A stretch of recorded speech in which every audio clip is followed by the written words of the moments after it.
እንዲህ አይነት ሰው እንደም ቢሞት ለአላህ ስለ ሽኩር ነው መወረድ ያለበት። ስንት ሰው ነው በዚህ ሰው እየጠበበ የሚጠማው። በመንገዳቸው ላይ እየተከታተለች በጣም አዛ የምታደርጋቸው ሴት ነበረች።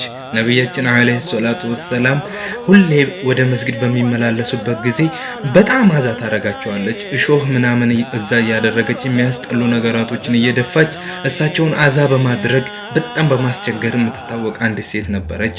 ነብያችን አለይሂ ሰላቱ ወሰላም አንድ ቀን ግን በመንገዳቸው ሲያልፉ አጧትና ምን ሆና ነው ያቺ ሴትዮ በደህናዋ ነው ወይ የለችም ወይ ምንድን አጋጥሟት ነው ብለው ይጠይቋት ነበር።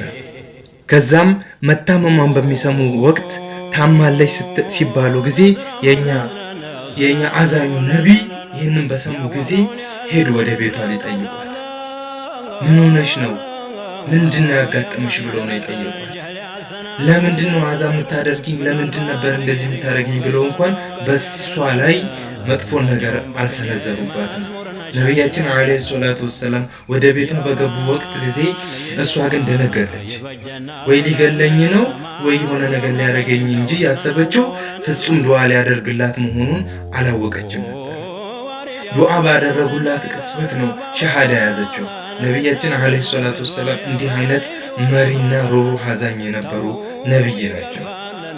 እኛ ግን ዛሬ ታላቁ የኢትዮጵያ እስልምና ጉዳይ ጠቅላይ ሚኒስቴር የነበሩት ሙፍቲ ሐጂ ዑመር ኢድሪስ ዛሬ ቢታመሙ መጥፎ ነገርን እየሰማን ወላሂ እናንተ ሰዎች አፉ አስብሏቸው። ሐጂዬንም አላህ ይማርልን፣ አላህ አፊያቸውን አላህ ይስጠልን።